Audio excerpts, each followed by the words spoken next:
Hello, my name is Pamela and I'm creating this video to compare and contrast an informed consent form from a counseling practice here in Pennsylvania. It goes by the name of Ethos. And I'm comparing their informed consent form to the ACA Code of Ethics and the PA State Board Rules and Regulations. Okay, I'm just going to dive right in. I'm going to begin by comparing them, and then later on I will do the contrast that I noticed.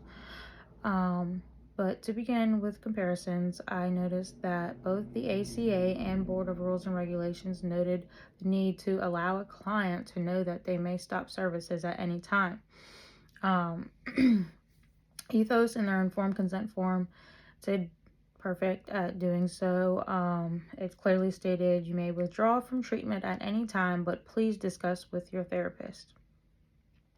So that was clear as day. Sorry about that. I'm going to move on to a second point. Ethos supported network in their document by providing many hotlines. That is something that was outlined in the ACA Code of Ethics. It's important to provide your clients with networks that would help them with their therapeutic and life goals, basically. Whether that be like religious networks, etc., etc.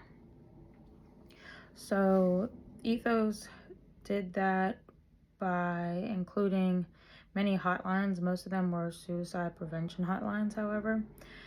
In their informed consent form, I would hope that once they begin, their sessions with their clients, that they would provide more than just that, obviously. And then for my third point of comparison, ACA and State Board are big on rights and regulations when it comes to release of information and confidentiality. And Ethos touched on that a good bit, actually.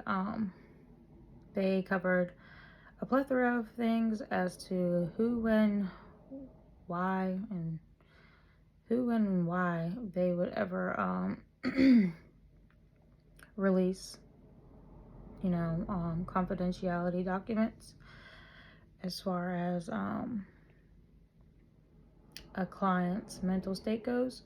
And here are some examples that they listed in their informed consent form. Mandated reporting in the case of abuse of a child or elderly, court summons, court mandated counseling, harming oneself or others. And there was many, many more as well, but that's just to name a few. And as for my fourth point of a comparison, both ACA and state rules and regulations talk about maintaining a professional relationship with the client. And Ethos spells it out clearly that all relationships are meant to be professional. There should be no friendships. The relationship is purely professional and therapeutic, is their exact words that they stated in their informed consent form. They even go as far as talking about how there should be no exchange of gifts or bribes or barters between the client and the therapist.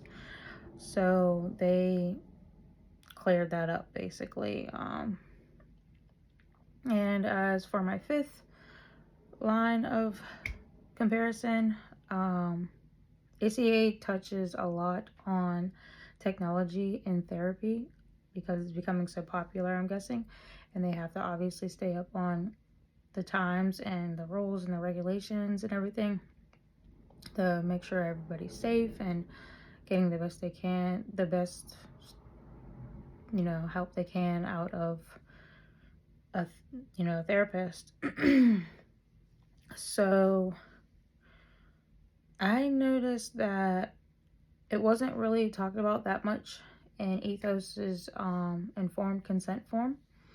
So I'm under the impression that they do not provide those services. However, they did talk about technology in regards to doing electronic prescriptions, actually. But that was about it.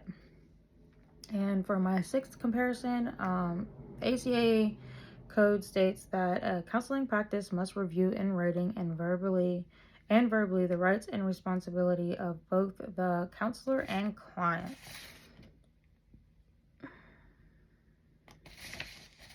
So Ethos did a great job at spelling this out, like, okay, this is what's expected of a client and this is what's expected of a counselor. And they basically gave people a forewarning on any side effects that, may happen in therapy and everything. And basically that it will be hard at times and you may want to quit at times, but it's good to push through and look at the grand scheme of things. In the grand scheme of things, it's just better to persevere. Some of the side effects that they noted on their informed consent form was that therapy may often cause distressing feelings such as sadness, anxiety. And this is the part next, what I'm about to state next is the part that ties along with the responsibilities of the therapist and the client.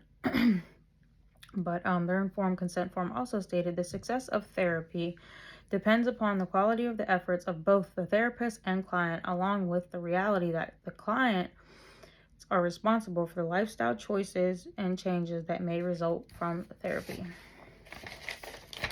And lastly, I just want to go over some of the contrasts that I noticed from the two documents versus the consent form from Ethos. There wasn't that much. It's just a little bit of stuff. However, I did notice that they didn't talk much about discriminatory law practices at all. I think it's something that should most definitely, urgently be included in their consent form. Not only for their clients, but also for themselves. They didn't put anything in there about like how they avoid and or do not condone discrimination.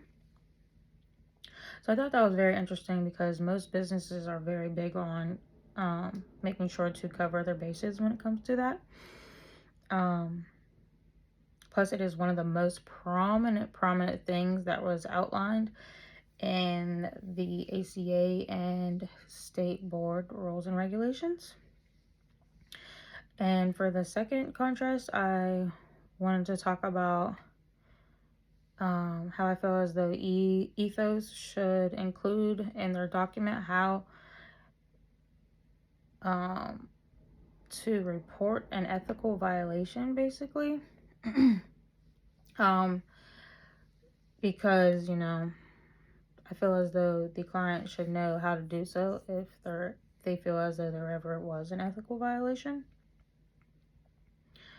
The third rule of thumb is that ACA talks about cultural sensitivity, which refers to, but is not limited to, supplying clients with an interpreter or translator if needed.